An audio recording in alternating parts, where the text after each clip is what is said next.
Hello, gamers. It's me, Lemoni, and I came dressed up, ready for business because we have a huge patch that was just announced, the PvP Arenas update. And this is going to be one for the record books, people. This is big. So, before we get started, hit the socials down below. I stream Monday, Wednesday, Friday on Twitch, 11 a.m. Central Time, or a little bit earlier. If you have any questions about this patch or anything that is coming New World related, but what do we have going on? Well, in the spotlight, a bit of everything for everyone, they say. New exciting PvP focus rewards, PvE folks, there's stuff, expedition things, but what is the biggest thing? 3v3 PvP arenas. So you can step into these on the PTR right now, but what it's going to be is 3v3. It is going to be a 3 rounds, best of 5, win 3 rounds, secure the match for your team. Rounds are 2 minutes. You sit, you fight, and players level 20 or above can queue. I think that's great. I think that's super exciting, and you queue talking to a guy in Everfall. But Arenas doesn't say anything about being rated, ranking, I don't know. But regardless, it's new PvP, and it's exciting, and you can really see who's going to be the top dog.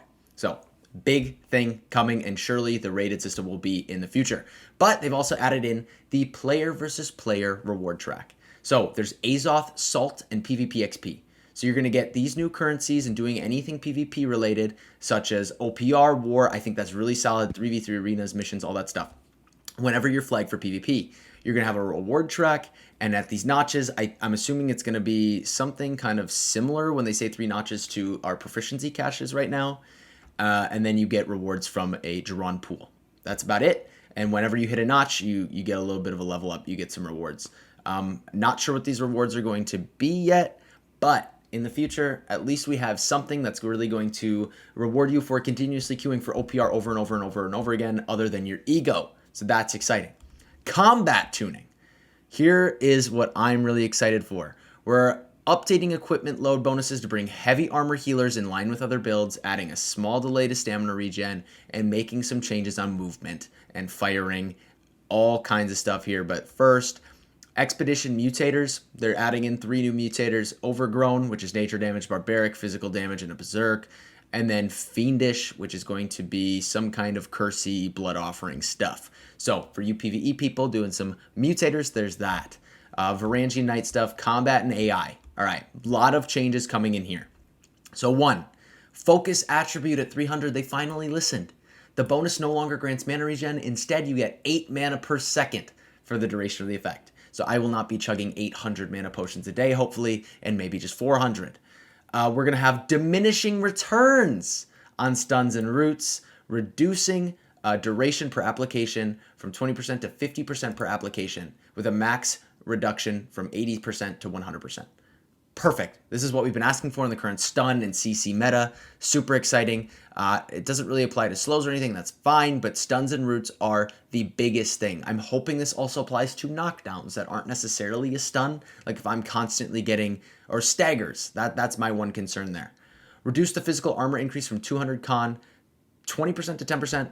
I don't think that's going to be that big, to be quite honest with you. I think if you're running 200 con with a bunch of physical armor stuff anyway, you're already beefy, so no worries. Delay to stamina regen after a dodge. That's going to be interesting to make sure, you light armor people are used to your hardy ring or even medium, I guess even heavy. You're going to have a different cadence that you're going to have to get used to, and you're not going to be able to dodge as much, removing some of our mobility. Various AoE weapon ability tooltips to show radius information, things like that. Stamina damage nerf there. What else? And then this is the other big one. Updated equip loadout healing bonus to be multiplicative. Now, all healing bonuses from equip load, positive or negative, will be added on after all calculations have been made, meaning it will have a larger and more consistent impact on healing. So healing buff, okay? So they give the example, they show 100 with their math and the way they do it. Standard, you're going to be healing for 1 more. But when we're starting to apply these on a greater scale with bigger heals, with more weapon damage, this will actually be crazy. So I'm excited for that. Removed medium equip load healing bonus and increased the reduction to healing in heavy equip load. So we now have a 30% bonus of healing in light. Medium is a 0%. Heavy is minus 30%. I don't know how I feel about that. I mean, you already heal nutty amounts in light. But I mean, on top of this now, you don't heal as much in medium. I don't know how to feel about it. I've recently started playing in a medium healer build with everything going on with Gravwells and Sword and Shield and Blunderbuss one-shots that I'm a little hesitant about that. I don't really ever feel that heavy healing was a problem. I don't know if anybody else did. Every single healer I ever see is in light. So essentially they just buffed light healers. That's about it. And nerfed everything else that people haven't been using. So toss up on that one. For now, I'm going to keep healing medium until this happens. But I think with everything, light will be king for healers, just so you know. Weapon coatings are no longer removed from weapons when gathering resources. Okay, another weird change. But healing in general, you're getting a buff. But if you're a heavy or medium healer, slight nerf. A big nerf for heavy, actually. Melee attack homing. Update to homing on primary attacks for melee weapons. They should now be able to hit moving targets more consistently. You Great Axe boys and Hatchet boys that have been chasing me around, you're welcome. All right, bug fixes if you want to read through these. I'll link these patch notes below. I'm just hitting the big things. General AI changes to make sure, there's some visual fixes, things like that. Expedition AI. We're going to keep going because there's some big things that are going to be changing. If we keep going here, they're changing Outpost Rush things like gathering more of the PvE stuff in Outpost Rush. If you see, none of this is actually PvP related. It's all just PvE. We have some perk changes. Like fixes to freedom. This is big. An issue where this perk was not specifying that it was affected by a root. Remove this silence from the tooltip. It's only present on AoEs. The duration cannot be modified. So this should fix, hopefully, the freedom issue we're experiencing, and hopefully the little bit of, weird freedom. Like, do you have 3-piece, 5-piece? What actually works? We're seeing some Gravwell changes. So, fixed an issue where this perk was triggering 2 instances of damage. So we're going to have to wait until this update actually comes through and deal with everything that is currently happening on live. Kind of weird that we're going to probably have to deal with it for a month of Mega Gravwell, but okay. Reducing Gravwell damage from the explosion and reducing the lifesteal amount from 20 to 50 based on gear score to 15 to 35. So that's about a 15% nerf max. Stamina block damage was reduced on Insatiable Grav. Other than that, not really any other huge changes to perks, but the biggest one is Insatiable Grav fixes will be coming in this update whenever it actually releases. Dodges, roots, and slows. Dodging is now allowed while rooted. So that's actually a big change. The player will not move while rooted, but they will have iframes. I feel good about that. I think that's interesting, but I also am kind of wondering then what's the point of rooting them if they can still iframe. I don't know. It's kind of one of those toss-up ones, but I still think it's a solid change. Being slowed will now affect the movement of your dodge. If you're slowed, you dodge and you will move less based on the slow. So that's great because of this last one. Ice Shower, Ice Storm, and Gravity Well will no longer disable dodging. This is what people have been asking for.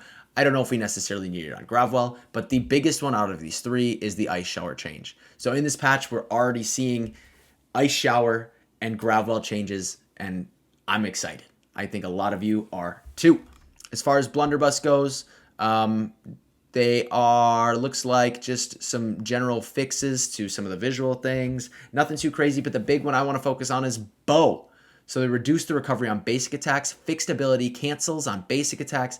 They increased the radius on all attacks, but the biggest things that they did was reduced hip fire, startup, and recovery, and increased move speed while hip firing pretty significantly, reduced the hip fire multiplier, but they're changing some of the damage shot multipliers and reduce the power of bow's true aim. They're also increasing the speed at which projectiles come out, but I'm not seeing that on there, but you can also sprint cancel while lowering the weapon. So there's a lot of more canceling, more things to make the bow fluid, so I'm excited for that. We get a Meteor Shower buff, not going to be enough to make it actually worth, I can guarantee you, and the Judgment of Helios, so the ultimate on the left side, is also getting a buff. Pillar of Fire you can move while you're casting it, so that's exciting. Little Whirlwind buff there, nothing too big that won't put it in the meta, nothing too big there. Ice Pylon buff, so we have a 20% of the player health, and now it does 25% more damage. Expect more Ice Pylons. Life Staff, increase the cast time of Light's Embrace and reduce the healing bonus per buff from 30% to 15%. Will this take Ellie out of the meta? I don't think so personally, because Ellie's still going to be very strong and way stronger than Divine Embrace. So we'll have to see. But these abilities now allow movement while casting whenever you're targeted healing. A lot of big healer fixes here. So that's super exciting. Musket changes, new or just updates to their passives, fixing general issues. We are going to have some rapier things, a little Tondo buff, but I did see there was a riposte change somewhere. They're working on actively changing riposte. I don't see it in this patch note yet, but I do know that is in the works. Nothing about the sword and shield overlapping bug that's happening right now. And then we are getting a Void Gauntlet buff, increasing Scream root duration to 2 seconds now, baseline, and probably 3 when under 50% health. Refreshing Frailty is adding a 5 hit cap per attack. And we're getting a little bit of cooldown reduction nerf on Refreshing Precision. Also a Path of Destiny nerf. Lots of bug fixes under economy, just fixing visual issues with capes. So that'll be fun. Just fixing issues, fixing issues, fixing issues. A lot of this is issue fixes.